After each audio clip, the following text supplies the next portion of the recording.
Encouraging signs of improvement today in the condition of Brian Stowe. Now, he is the Giants fan that was beaten outside of Dodger Stadium on opening day. Doctors at San Francisco General Hospital today say he is breathing without a ventilator and has, at times, been able to respond to simple commands. His condition has now been upgraded from critical to serious. This is something we certainly want to talk about further, and to help us understand what this all means, we have with us today, the doctor's in the house, neurosurgeon Dr. Todd Gravore from Northridge Hospital. Doctor, thank you for joining us. First of all, the idea that Brian Stowe's condition has been upgraded, just how positive of a sign is this? How cautious should we still be?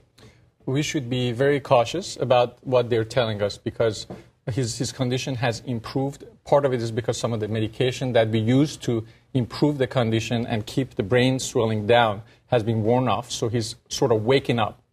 But some of the brain functions are coming back, and because of that, it's a major improvement, although we have to be hopeful cautiously because we don't know how far it's going to go. And let's talk about the injuries to this man. We have a prop here that you brought with us. Okay, yes. Now explain what the doctors did and what's next. Right. So after the injury, the brain starts swelling up. Okay. And in order for the brain to swell up beyond the skull, what we need to do is remove a part of the bone, actually, very much like this one. And with Brian Stowe, they removed a larger portion. Most likely. Okay. And it would be on the left side, of course, which is the dominant hemisphere.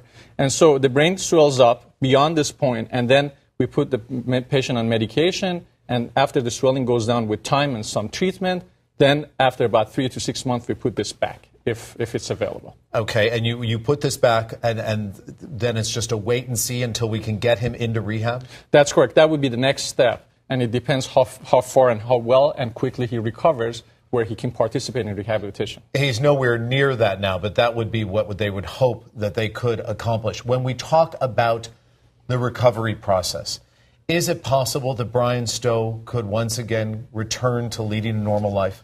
Although I don't know the specifics of his injury because obviously I haven't seen the scans, but it is possible because right now he's moving his left side, which is controlled by the right side brain.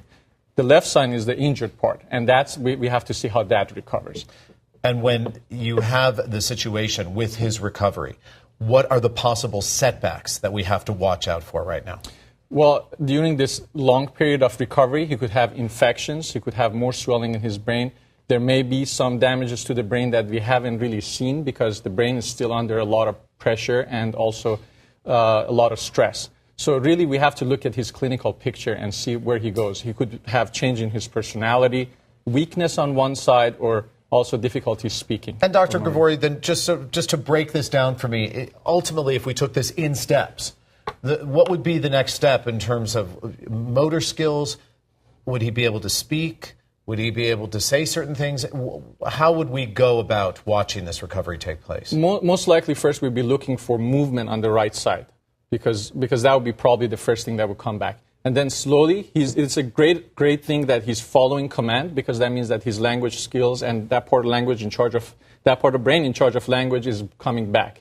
So hopefully he'll be able to communicate at some point. All right. Dr. Todd Gravore, Northridge Hospital, thank you very much for joining us. I hope you come back and see us when we have another update, a positive update. Thank you very much, on Brian Stowe's condition. Again, thank you, sir.